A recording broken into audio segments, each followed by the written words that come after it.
কিশোরগঞ্জের এক ছোট গ্রামে বাস করত এক তরুণী, যার নাম রীতা। তার বাবা ছিলেন একজন দিনমজুর, রোদ বৃষ্টি মাথায় নিয়ে অন্যের জমিতে কাজ করে সংসার চালাতেন।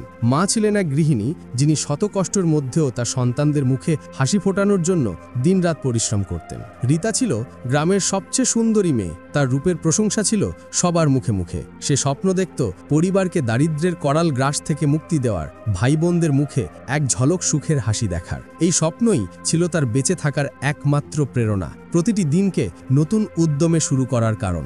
একদিন গ্রামের মহিলাদের মুখে এক দারুণ খবর শুনে রীতার মনে নতুন আশার সঞ্চার হয়। তারা বলছিল, দুবাইয়ের এক বিউটি পার্লারে চাকরির সুযোগ এসেছে, যেখানে একজন তরুণী মাসে 50,000 টাকা পর্যন্ত আয় করতে পারে। এই অঙ্কটা রীতার কাছে ছিল কল্পনাতীত এক নতুন জীবনের চাবিকাঠি। রীতার চোখে ঝলসে ওঠে আশার আলো, যেন দিগন্তের ওপারে এক নতুন সূর্য উদয় হয়েছে। সে ভাবল, যদি মাত্র কয়েকটা বছর সেখানে কাজ করতে পারে, তাহলে নিজের পরিবারের জন্য কিছু টাকা জমাতে পারবে, বাবা মা ও ভাই বোনদের জন্য এক ভালো জীবন নিয়ে আসতে পারবে। রীতার মন তখন খুশিতে ডগমগ।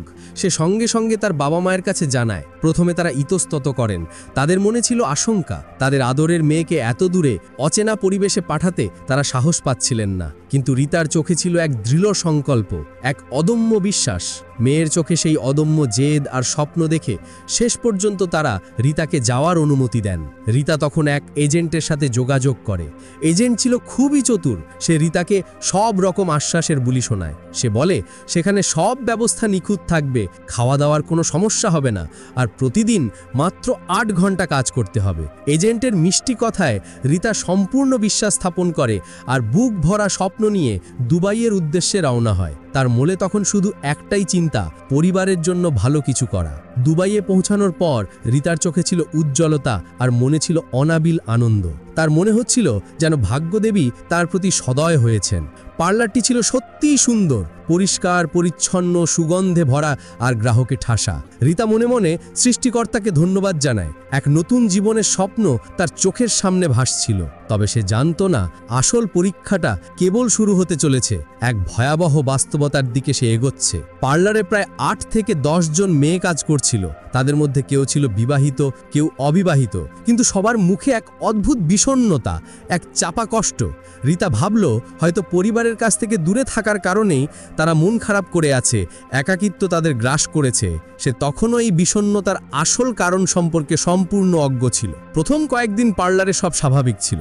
রীতা প্রতিদিন তার বাবা মাকে ফোন করে নিজের কাজের বিবরণ জানাতো। সে মেকআপ করা, চুল বাঁধা আর গ্রাহকদের প্রশংসা পাওয়ার কথা বলতো। তার মনে তখন এক অদ্ভুত শান্তি ছিল। সে ভাবছিল তার স্বপ্ন পূরণ হতে চলেছে। কিন্তু একদিন হঠাৎ পার্লারের মালকিন, এক আরব মহিলা যার নাম ফাতিমা, রীতাকে জানায় যে পরের দিন তাকে হোম সার্ভিসের জন্য যেতে হবে। রীতা অবাক হয়ে জিজ্ঞেস করে, হোম সার্ভিস মানে কি? মালকিন হেসে বলে, এরা কিছু ধনী সৌদি ক্লায়েন্ট যারা বাড়িতে মেকআপ আর চুল বাড়তে চান। এটা তোমার জন্য বাড়তি আয়ের সুযোগ। রীতা ভাবল, হয়তো এটাও সাধারণ কাজ হবে, বাড়তি উপার্জনের একটি সহজ পথ। কিন্তু তার কোনো আন্দাজ ছিল না যে এই হোম সার্ভিস তার জীবনের সবচেয়ে ভয়ঙ্কর মোড় নিতে চলেছে। এক অন্ধকার গলিপথে সে পা বাড়াতে চলেছে। প্রথমবার হোম সার্ভিসের জন্য নিজেকে প্রস্তুত করার সময় রীতা দেখল পার্লারে কাজ করা বাকি মেয়েদের মুখে এক চাপা ভয় আর বিষণ্ণতা। তাদের চোখগুলো ছিল যেন কোনো অজানা আশঙ্কায় ভরা। রীতা ভাবল, হয়তো এই মেয়েরাও কোনো পরীক্ষার মধ্যে দিয়ে যাচ্ছে, তাই তাদের মুখে এমন হতাশা। কিন্তু সে তখনও এই ভয় আর বিষণ্ণতার প্রকৃত কারণ সম্পর্কে সম্পূর্ণ অন্ধকারে ছিল। তার মনে তখনও স্বপ্নের ঘোর কাটেনি। যে মুহূর্তে রীতা এক বিশাল আরব বাড়িতে প্রবেশ করল, তার চোখ বিস্ময়ে বড় হয়ে গেল। বাড়িটি ছিল এক রাজপ্রাসাদের মতো, যেন কল্পনার পাতা থেকে উঠে আসা কোনো স্থাপত্য। মেঝে ছিল সাদা মার্বেলের, যা রীতার গ্রামের সাধারণ মাটির বাড়ি থেকে সম্পূর্ণ ভিন্ন। রীতা মনে মনে খুশি আর কৌতূহল নিয়ে এগিয়ে যাচ্ছিল এক নতুন অভিজ্ঞতা অর্জনের আশায়। কিন্তু তার হৃদস্পন্দন ছিল দ্রুত। এক অজানা আশঙ্কা তার মনকে আচ্ছন্ন করে রাখছিল। সে দেখল সেখানে আরও কম বয়সী মেয়ে উপস্থিত ছিল, যাদের পোশাক ছিল প্রায় অর্ধেক এবং তারা পরিষেবা দেওয়ার জন্য উপস্থিত ছিল। রীতা অনুভব করল যে এই পরিবেশ স্বাভাবিকের চেয়ে আলাদা, এখানে কিছু একটা গোলমাল আছে। ভিতরে প্রবেশ করার সাথে সাথেই রীতা সামনে এক সৌদি শেখকে দেখল, যার নাম ফয়সাল বিন খালিদ। সে চেয়ারে বসেছিল, মুখে অহংকার, হাতে সেগার আর চোখে অস্থিরতা। তার চাহনিতে ছিল এক ধরনের অশুভ ইঙ্গিত যা রীতার মনকে আরও ভীত করে তুলল। রীতার হৃদস্পন্দন আরও বেড়ে গেল, যেন তার বুক ফেটে যাবে। কিন্তু সে জানত না যে এই মুহূর্তটাই তার জীবনের সবচেয়ে বিপজ্জনক শুরু। শেখ নরম সুরে বলল, আগে একটু শরবত খেয়ে নাও, তারপর কাজ শুরু করো। রীতা শরবতের এক চুমুক নিল। স্বাদ ছিল মিষ্টি, কিন্তু ভিতরে একটা অদ্ভুত আঁচড় অনুভব হলো, যেন এক অজানা বিষ তার শরীরে প্রবেশ করছে। কিছুক্ষণের মধ্যেই তার চোখ ঝাপসা হয়ে গেল আর তার মস্তিষ্ক এক গভীর ঘুমে ডুবে গেল। তার শরীর যেন তার নিয়ন্ত্রণের বাইরে চলে গেল। যখন জ্ঞান ফিরল, রীতা নিজেকে এক নরম বিলাসবহুল বিছানায় শোয়া অবস্থায় পেল। তার শরীর ছিল নিরাবরণ, কাপড় কোথাও দেখা যাচ্ছিল না। সামনে শেখ দাঁড়িয়েছিল, হাতে মদের গ্লাস আর চোখে নেশার হাসি। তার সেই হাসি ছিল ভয়ঙ্কর, যা রীতার মনে এক গভীর আতঙ্ক সৃষ্টি করল। রীতা ভয় পেয়ে গেল আর সাথে সাথে নিজের শরীর ঢাকার চেষ্টা করল, কিন্তু তার শক্তি ছিল সীমিত। রীতা অনুভব করল যে মাইনে, আলো আর সম্মানের প্রতিশ্রুতি নিয়ে সে এখানে এসেছিল, সব ছিল এক ভয়াবহ প্রতারণা, এক নিষ্ঠুর ফাঁদ। পার্লারটি কেবল দেখানোর জন্য ছিল এক মুখোশ, যার আড়ালে লুকিয়েছিল আসল খেলা। মেয়েদের বিউটি সার্ভিসের অজুহাতে আনা হতো, নেশা খাইয়ে অজ্ঞান করা হতো, আর তারপর তাদের ইচ্ছার বিরুদ্ধে ব্যবহার করা হতো। তার শরীর কাঁপছিল থর থর করে। সে নিঃশব্দে দরজার দিকে এগিয়ে গেল। তার মনে তখন শুধু পালানোর চিন্তা। শেখ একটা খাম দিল আর বলল, এটা তোমার জন্য পুরস্কার। রীতা সেটাকে রাগের সাথে ছুঁড়ে ফেলে দিল, চোখে ঘৃণা আর বেদনা নিয়ে। তার মনে তখন কোনো টাকার মূল্য ছিল না, ছিল শুধু অপমানের জ্বালা। বাইরে পৌঁছে সে গাড়িতে বসে পড়ল। রাস্তায় সে বালির টিলা দেখছিল, কিন্তু এখন এই দৃশ্য তার কাছে কবরস্থানের মতো লাগছিল। প্রতিটি টিলা যেন এক একটি মৃতদেহের প্রতীক। প্রতিটি ঝোপ, প্রতিটি পাহাড় ভয় আর ঘৃণায় ভরা ছিল। রীতার মনে একটা প্রশ্ন জাগল, সত্যি কি দুনিয়াতে কোনো ইনসাফ বাকি আছে? কোনো নারী কি এমন অত্যাচার থেকে বাঁচানো যেতে পারে? কিন্তু কোনো উত্তর ছিল না। ছিল শুধু নীরবতা আর চোখ থেকে ঝরা জল, যা তার অপমানের সাক্ষ্য বহন করছিল। সেই রাতে রীতা প্রথমবার তার জীবনে ভয়, প্রতারণা আর একাকিত্বের আসল অভিজ্ঞতা লাভ করে, এবং এই মুহূর্তটি তার জন্য এমন এক পরীক্ষা হয়ে দাঁড়ায় যা সে কোনোদিন ভুলতে পারবে না। তার সারা জীবন জুড়ে এই ভয়াবহ স্মৃতি এক গভীর ক্ষত হয়ে রইল। পরের দিন রীতা আর পার্লারের বাকি মেয়েরা হোম সার্ভিসের জন্য এক বড় আরবি বাড়িতে যায়। রীতার সাথে একটি মেয়েও ছিল, যার নাম ছিল নীলা। নীলাও রীতার মতো কিশোরগঞ্জের এক গ্রাম থেকে এসেছিল, আর এই খুশিতে এখানে এসেছিল যে সে শুধু বিউটির কাজ করবে। কিন্তু শীঘ্রই দুজনেই অনুভব করে যে এখানে সবকিছু সাধারণ কাজের চেয়ে আলাদা।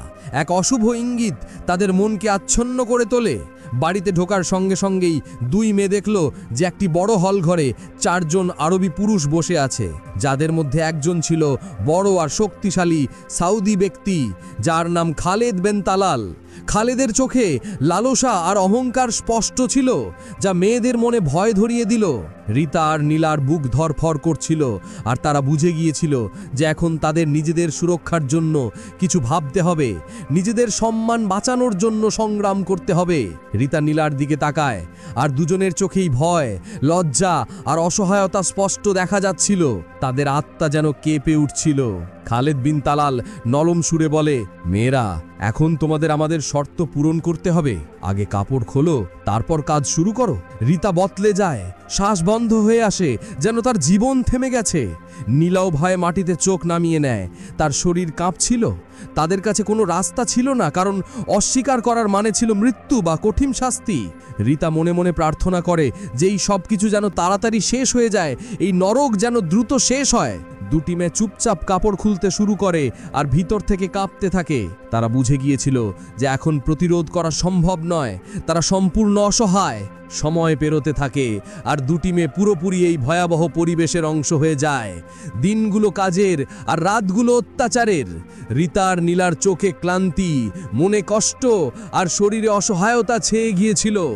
কিছুদিন পর মালকিন ফাতিমা রীতা আর নীলাকে বলে যে এখন তাদের আরও বেশি বিপজ্জনক কাজ করতে হবে। রীতার মন ভয়ে ভরে যায়, কিন্তু সে জানতো যে প্রতিরোধের মানে তাদের জন্য মৃত্যু বা শাস্তি, তাই সে নীরবতা অবলম্বন করে। তার মুখে তখন আর কোনো শব্দ ছিল না। দুটি মেয়ে অসহায়ভাবে মালকিনের কথা মতো কাজ করতে থাকে আর ভিতর থেকে নিজেদের আত্মাকে বাঁচানোর চেষ্টা করতে থাকে, নিজেদের সম্মান রক্ষার চেষ্টা করে। রীতা আর নীলা প্রতি রাতে নিজেদের ঘরে একা থেকে কাঁদে, কিন্তু কারো কাছ থেকে সাহায্যের আশা রাখত না। তারা জানতো যে এখানে ক্ষমতাশালী মানুষজন আর মালকিন যে কোনো জিনিসকে নিজেদের স্বার্থের জন্য ব্যবহার করতে পারে। তারা আইন, ভাষা আর অচেনা হওয়ার কারণে নিজেদের আওয়াজ তুলতে পারত না। তাদের কণ্ঠস্বর যেন হারিয়ে গিয়েছিল।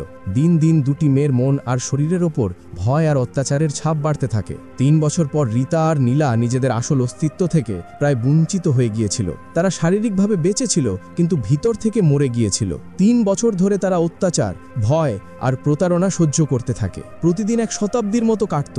তারা নিজেদের এমন অনুভব করত যেন এক ছায়া যে শুধু শ্বাস নিচ্ছে, তাদের মধ্যে জীবনের কোনো স্পন্দন ছিল না। অবশেষে রীতা আর নীলাকে বাংলাদেশে ফেরত পাঠিয়ে দেওয়া হয়। যখন রীতা তার কিশোরগঞ্জের গ্রামে পৌঁছায়, তখন তার চেহারা আগের মতো ছিল না। তার চোখে ছিল যন্ত্রণা, তার মুখে ছিল এক নীরব চিৎকার যা সবাই শুনতে পাচ্ছিল। তার চেনা হাসি হারিয়ে গিয়েছিল, তার জায়গায় ছিল এক গভীর শূন্যতা।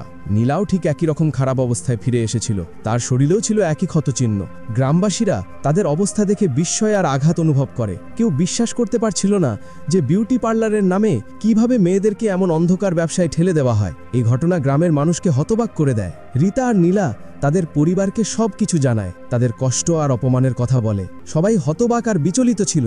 তাদের মনে প্রশ্ন জাগে যে কিভাবে এমনটা হতে পারে। এই কথা শুনে লোকেরা আওয়াজ তোলার চেষ্টা করে, কিন্তু তারা জানতো যে দুনিয়াতে এমন ব্যবসা খুবই গোপন আর ক্ষমতাশালী লোকেদের প্রভাবে চলে। তাদের বিরুদ্ধে লড়াই করা সহজ নয়। রীতা আর নীলার মনে ভয়ের সঙ্গে সঙ্গে একটা প্রশ্ন ছিল, ইনসাফ কি বাকি আছে? কোনো মেয়ের ইজ্জত কি রক্ষা করা যেতে পারে?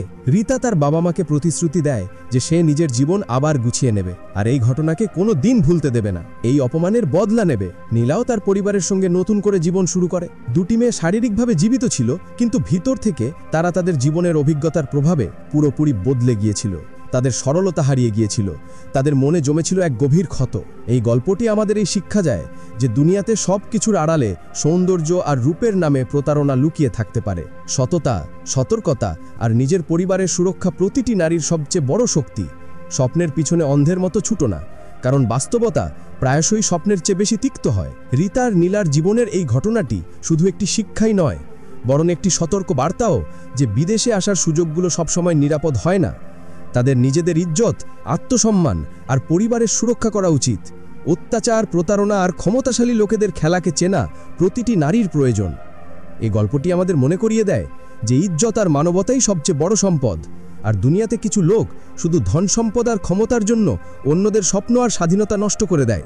রীতার নীলার উদাহরণ আমাদের শেখায় যে পরিস্থিতি যতই ভয়ানক হোক না কেন, সাহস আর সতর্কতার সঙ্গে নিজের সুরক্ষা আর পরিচয় বজায় রাখা উচিত।